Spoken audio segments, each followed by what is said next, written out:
Welcome to Agenda Edina, a program summarizing the actions taken at City Hall that affect you most. I'm your host, Dorothea Marty. For years, trash cans and recycling bins have been mostly relegated to garages in Edina. Now residents may store them outside. Under an old local law, refuse containers were to be stored out of view from the street in front of the premises. The Edina City Council recently approved an ordinance amendment that now allows residents to store containers within 5 feet of the dwelling unit or garage on the property. With this change, we're allowing residents some flexibility in order to manage those carts. With the increasing cart capacity and number of carts, it wasn't sending the same message and it wasn't lining up. We really want people to help us manage that waste stream and separate those things at the source, and we want to make it as easy as possible for people to do that. Carts must be properly stored within 12 hours of scheduled collection. The city is looking at options for recycling collection. Edina has provided residential curbside recycling collection since 1985. The current contract with Republic Services for biweekly collection ends this year. As a result, a request for proposals was released. 3 companies responded to the request for proposals, each providing weekly and biweekly collection options. Weekly collection could help the city meet state and county waste reduction goals. However, it would be more expensive. Estimated cost of weekly recycling collection is approximately $9 more per quarter per household. Before making a decision in May, members of the City Council directed staff to get public input on residents' preference on collection frequency and potential cost increases. So residential recycling, we have seen changes over the years on the program. Recycling components have changed from paper to cardboard, and cardboard takes more space. So we end up with more recyclables to be captured. One of the ways to help correct that, we think, would be every week collection. With weekly service, there is a cost increase, and we want to be sure we're sensitive to that, and we want to hear the residents' opinion, whether that's going to be a factor that influences a weekly collection program, or if we should stick with bi-weekly or every other week. Residents are encouraged to visit www.bettertogetheredina.org to learn more and be part of the conversation. To support the construction of affordable housing and public improvements at 7200 and 7250 France Avenue, the city has established the 72nd and France Tax Increment Financing District.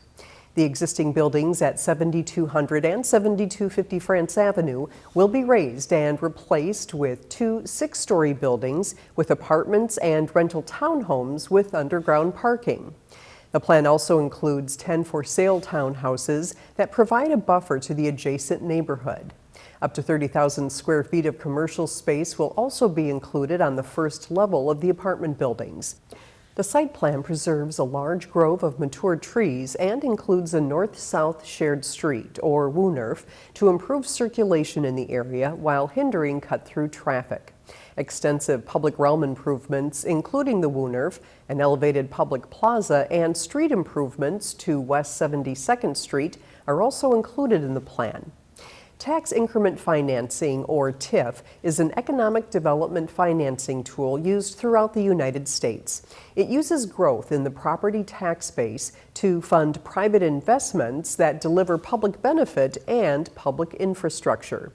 The city has agreed to provide up to $12 million in TIF to address some of the extraordinary costs associated with the development and to ensure that 20% of the units will remain affordable for at least 25 years. It's such a large site, and for so many years it's been just 2 massive buildings that are pretty old and pretty worn out. So this is one of the few projects in town where it made sense to use tax increment financing to help deliver the public benefits that the new project will create. The TIF district will be in place for 20 years. Last month, 4 members of the Edina City Council joined mayors, council members, and other delegates from cities and towns across the country for the National League of Cities annual Congressional City Conference in Washington, D.C. Edina TV's Tom Cornell met with the attendees to find out how they plan to put what they learned at the conference to use here in Edina. Well, we're excited about coming. Thank you so much.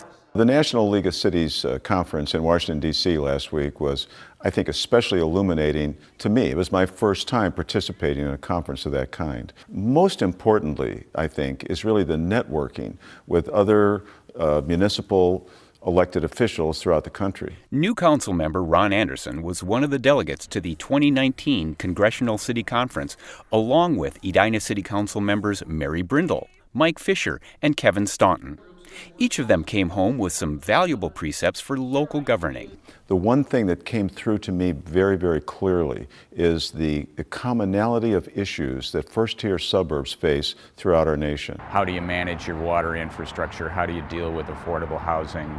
Getting ideas from other communities across the country and people who are really wrestling with the same issues. So this year it was spectacular because there was a council member from California who's actually done a ton of work, research on first-tier suburbs, and he presented his work, and it was great. No matter where you are in the country, you are dealing with the same things. You're dealing with affordable housing. You're dealing with stormwater management. This year's conference theme, Rebuild with Us, urged local delegates to call upon their representatives on Capitol Hill to create a long-term plan to improve our nation's infrastructures, as well as to invest in workforce skills training and education.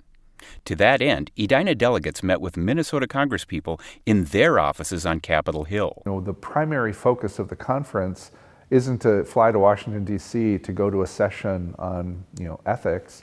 It's to go and meet with your whole congressional group. We went and met with our two legislative representatives, Representative Phillips and Representative Omar, who are both brand new representatives in Washington, and had a chance to share with them personally some of the concerns for the city. With so much to do and so many sessions to attend in just a 3-day event, how can it all possibly get done? We sort of divide and conquer in a way. So I sort of look at it as if half the council and our city manager is going to the noise session, I don't need to go to the noise session. I want to go somewhere else and see what else I can learn during that time slot. Great, we're up here solving problems. In the end, it's not about the sessions they attend or the meetings they have that's valuable. It's about what the delegates bring back home. I think we learn a lot, gain a broader perspective by understanding our different tools. Because while we don't have the same tools as someone in Maine or someone in California, their tools can inform us about the tools we don't have that we could have, and vice versa. The knowledge gained, the experience gained is in the best interest of the city, and that's why I believe that we go to these conferences and should continue to go. In total, there were over 2,000 attendees at the national conference. Thank you for watching this episode of Agenda Edina. I'm your host, Dorothea Marty.